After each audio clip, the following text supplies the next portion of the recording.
मुझार कोई कर गया पर गया ही भवानी, मुझार कोई कर गया।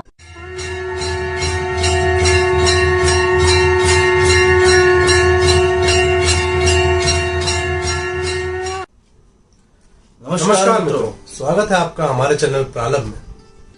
तो मित्रों, आज जिसके बारे में हम बात करने वाले हैं उसको आप शारिका या चक्रेश्वरी माता के रूप में भी जानते होंगे, के नाम से पहचानते होंगे। तो वो कहाँ विद्यमान है, वो कौन है और उनकी महिमा क्या है, इन सब विषयों के ऊपर आज हम विस्तार से चर्चा करने वाले हैं। तो वीडियो के अंत तक बने रहिए क्योंकि हम काफी रोचक तथ्यों से आपको अवगत कराने वाले हैं। मित्रों, शारिका माता का कश्मीरी हिंदू कल्चर में बहुत महत्व है। इन्हें श्रीनगर की कुलदेवी भी कहा जाता है। पलायन से पहले माता शारिका की पूजा अर्चना खूब हुआ करती थी और सबको इनके बारे में अच्छी खासी जानकारी हुआ करती थी। लेकिन पलायन के बाद आज की जो नई पीढ़ी है वो माता शारिका से परिचित मात्र जरूर हैं, लेकिन इतनी विस्तृत जानकारी नहीं रखते। हमारे वीडियो बनाने का उद्देश्य यही है कि माता शारिका से संबंधित जो ये ज्ञान है इसको रिवाइव किया जाए और केवल कश्मीरी हिंदू कल्चर ही नहीं बल्कि समस्त सनातन परिवार से इसे साझा किया जाए।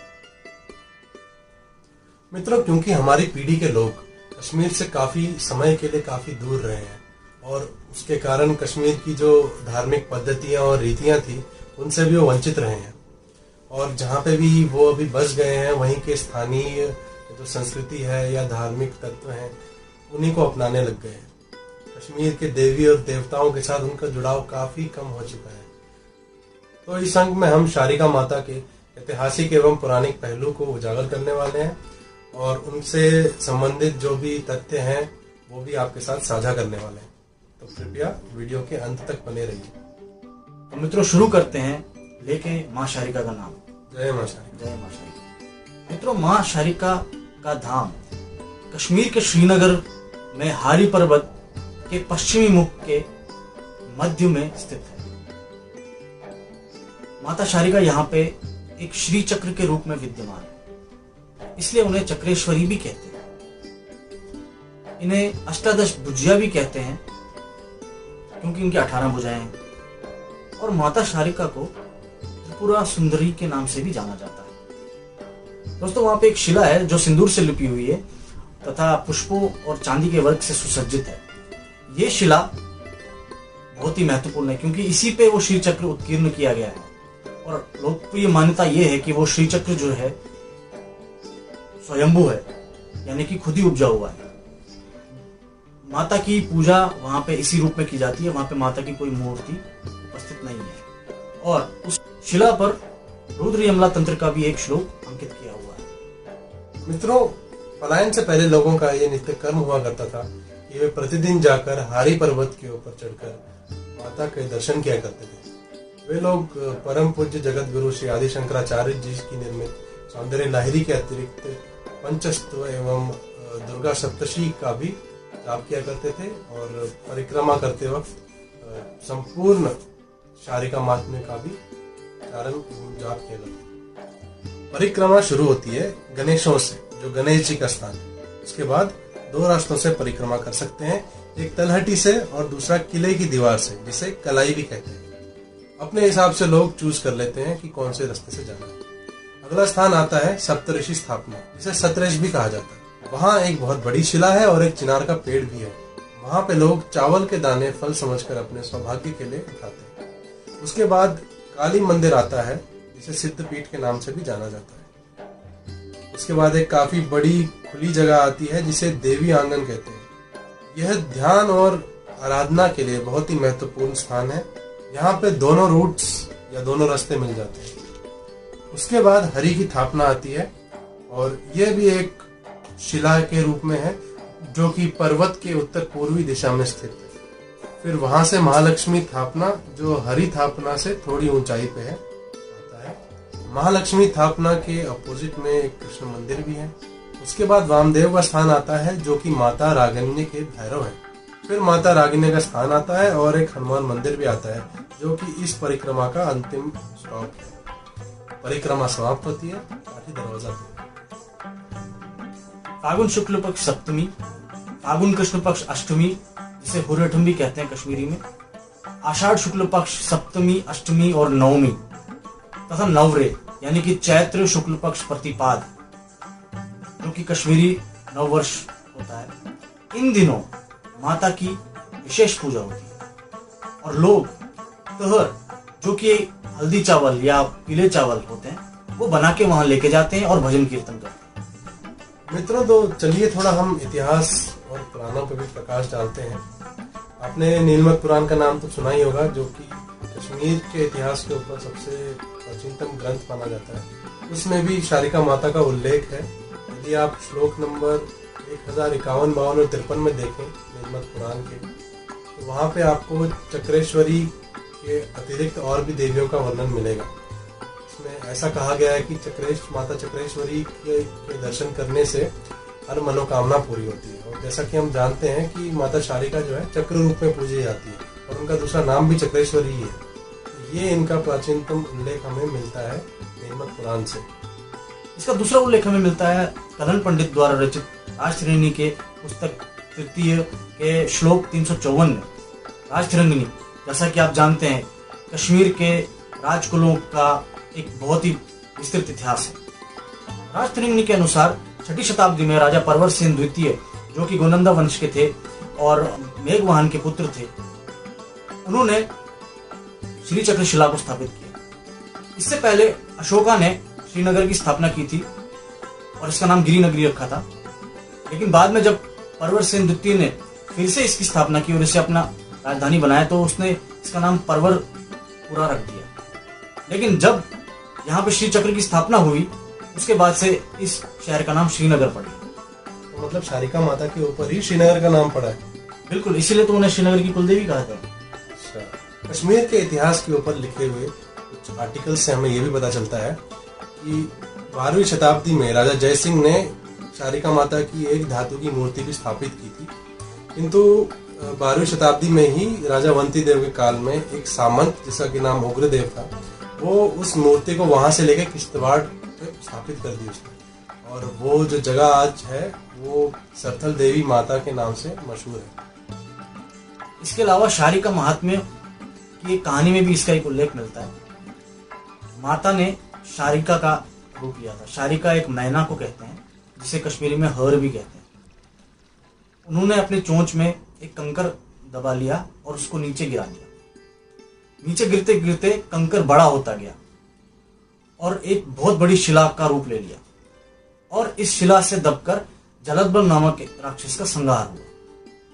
दोस्तों, तब से इस शिला को शारिका पर्वत कहा जाता है और कश्मीरी में हारी पर्वत कहा जाता है। तब से कहा जाता है कि माता शारिका इसी पर्वत पे वास करती है। इस पर्वत के ऊपर संगीन दरवाजा के पास एक खड्डे जैसी जगह है जहां पे कहते हैं कि ये वो जगह है जहां पे जलदबहू ने अपनी अंतिम सांस ली थी। इसके अतिरिक्त सोमदेव की कथा सरित सागर के राजा भूनंदा की कथा में भी हमें प्रद्युम्न पीठ और शारिका पीठ का उल्लेख मिलता है। तो सारी बातें हमने लगभग कर ली शारिका माता के बारे में, लेकिन जिस रूप में शारिका माँ पूजी जाती है श्री चक्र के रूप में, उसके बारे में थोड़ा विस्तार रूप से बताइए। वशिष्ठ अद्वितीय के हिसाब से श्री परमेश्वर की संगनी है और श्री का जो चिन्ह स्वरूप है वही श्री चक्र है। इसके बारे में विस्तार से बताया गया है जगत गुरु श्री आदि शंकराचार्य के सौंदर्य लहरी में भी। श्री चक्र, जिसे लोग श्री यंत्र भी कहते हैं, वृत्तों यानी कि सर्कल्स, कमल के फूल की पंखुड़ियों और 9 अलग त्रिकोणों से निर्मित है। सौंदर्य लहरी के 11वें श्लोक में लिखा गया है, चतुर्भिः श्रीकंठे शिवयूतिभिः पंचभिः प्रभन्नाभिः शंभोर नवभिरपि मूल प्रकृतिभिः। अर्थात ऊपर के 4 त्रिकोण शिव को दर्शाते हैं और उन्हें श्रीकंठ कहते हैं, और नीचे के जो 5 त्रिकोण हैं यानी कि 5 ट्रायंगल्स हैं वो शक्ति को दर्शाते हैं और उन्हें शिव युवती भी कहते हैं। ये प्रतिच्छेदित त्रिकोण सृष्टि के सृजन, पालन और विनाश क्रीड़ा को दर्शाते हैं। चक्र के अत्यंत मध्य में जो बिंदु है शिव और शक्ति के संगम को दर्शाता है। 9 त्रिकोणों से प्रतिच्छेदित 43 यानी कि 43 छोटे बड़े त्रिकोण की उत्पत्ति होती है और ये सभी त्रिकोण एक वृत्त में समाये हुए हैं। जैसा कि आप देख सकते हैं, एक वृत्त यानी कि एक सर्कल में समाये हुए हैं और इस वृत्त के ऊपर 8 पंखुड़ी वाला लाल कमल का फूल है, जिसे अष्टदल भी कहते हैं, जो सृजन को दर्शाता है। ये भी एक वृत्त द्वारा घिरा हुआ है। अगर आप देख रहे हैं, एक और सर्कल इसके आगे बना हुआ है और इस वृत्त के बाद 16 पंखुड़ी वाला नीला कमल का फूल विद्यमान है, जिसे षड़शा दल कहते हैं, जो चंद्रमा के 16 कालों को दर्शाता है। इसके बाद 3 और समानांतर वृत्तों से ये पंखुड़ियां और त्रिकोण घिरे होते हैं, जिन्हें त्रिमेखा कहते हैं। ये 3 सर्कल्स, पैरेलल सर्कल्स आप देख रहे हैं, इन्हें त्रिमेखा कहते हैं। ये पूरा आरेख एक चक्र का आकार बनाता है, जो एक चौकोर में लगा हुआ है। जैसा कि आप देख पा रहे हैं, एक चौकोर बना हुआ है और इस चौकोर में 4 द्वार रहते हैं। इस यंत्र का वर्णन 2 तरीकों से होता है। या तो 4 द्वारों से शुरू किया जाए और बिंदु तक जाया जाए, जिसे लय क्रम कहते हैं, या फिर बिंदु से द्वारों की तरफ जाया जाए, जिसे सृष्टि क्रम कहते हैं। तो चलिए हम सृष्टि क्रम के तरीके से इसका वर्णन करते हैं। दोस्तों, जैसा आप देख पा रहे हैं कि केंद्र में एक बिंदु बना हुआ है। अगर हम इस बिंदु से शुरू करते हैं और द्वारों की तरफ जाते हैं, तो हम ये देख पा रहे हैं, यह संरचना 9 चक्रों में विभाजित की जा सकती है, जिन्हें यंत्र कहते हैं। तंत्रजा यंत्र के अनुसार पहला, केंद्र में जो ये आप लाल बिंदु देख पा रहे हैं, इसे सर्वानंदमया कहते हैं, अर्थात सर्वव्यापी और प्रज्वलित शिव का शिव ज्योतिमय स्वरूप। ये शिव शक्ति का संगम है, यानी कि सब चीजों का स्रोत। दूसरा यंत्र जो हमारे सामने आता है, वो केंद्रीय श्वेत त्रिकोण है। ये जो श्वेत त्रिकोण आपको दिख रहे हैं, इन्हें सर्वसिद्धि प्रदा कहा जाता है, यानी कि विश्व योनि अर्थात पूरे ब्रह्मांड का गर्भ। इस यंत्र को सभी सिद्धियां प्राप्त करने वाला कहा गया है। तीसरा यंत्र जो हमें दिखता है, ये 8 लाल त्रिकोणों से बना हुआ है, जिन्हें सर्व रोग हरा बताया गया है, यानी कि सभी रोगों को हरने वाला। चौथा चक्र जो हमें दिखता है, वो 10 नीले त्रिकोण, जिन्हें सर्व रक्षाकर कहते हैं, यानी कि सबकी रक्षा करने वाला। इस यंत्र में देवी की सबसे प्रज्वलित अवस्था उजागर होती है। पांचवा यंत्र जो हमें दिखता है, वो 10 लाल त्रिकोण से बना हुआ है, जिनको सर्वार्थ साधक कहा गया है, यानी कि सबका उद्देश्य पूरे करने वाला।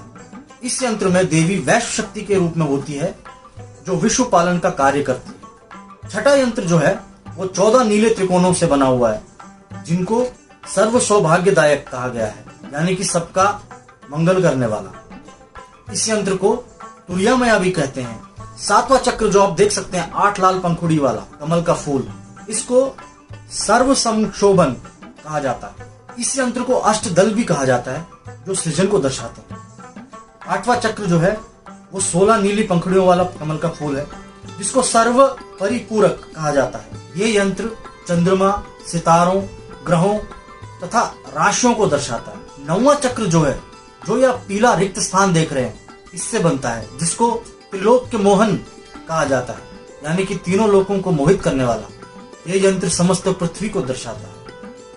सच में माता की महिमा, कारिका माँ का श्री चक्र सच में अद्भुत है। पूरी दुनिया कैसे चलती है, पूरा ब्रह्मांड कैसे चलता है, वो सब जानकारी इसमें है। सृजन से लेके उसके समाप्ति तक, बीच में जो पालन होता है, वो सबकी जानकारी इसमें है। और ये चीज़ मैं बिल्कुल नहीं पता थी कि शाक्य परंपरा में इस तरह से यंत्र का उपयोग किया जाता है। यंत्र क्या होता है, किस प्रकार का होता है, हमारे दर्शकों को भी काफी लाभ हुआ होगा, ये चीजें सुनकर काफी ज्ञान वर्धन हुआ होगा। तो मित्रों, आशा करते हैं आज का अंक आपको बिल्कुल पसंद आया होगा। अगर ऐसा है तो लाइक जरूर कीजिए और शेयर भी कीजिए, अपने मित्रों के साथ बांटिए, अपने परिवार के लोगों के साथ बांटिए। अगर आपने अभी तक सब्सक्राइब नहीं किया है तो प्लीज सब्सक्राइब कीजिए और बेल आइकन दबाना मत भूलिए, ताकि आपको हमारे नियमित अपडेट्स मिलते रहे नए वीडियोस के। सनातन धर्म को आप कैसे देखते हैं, कृपया कमेंट कीजिए। और आज का अंक आपको कैसा लगा, उसके ऊपर भी कमेंट कीजिए। और आप क्या चाहते हैं, कुछ आपके रिकमेंडेशन हो तो वो भी बताइए। तो आपसे इसी नोट पे हम आज्ञा लेते हैं। जय श्री राम, नमस्कार।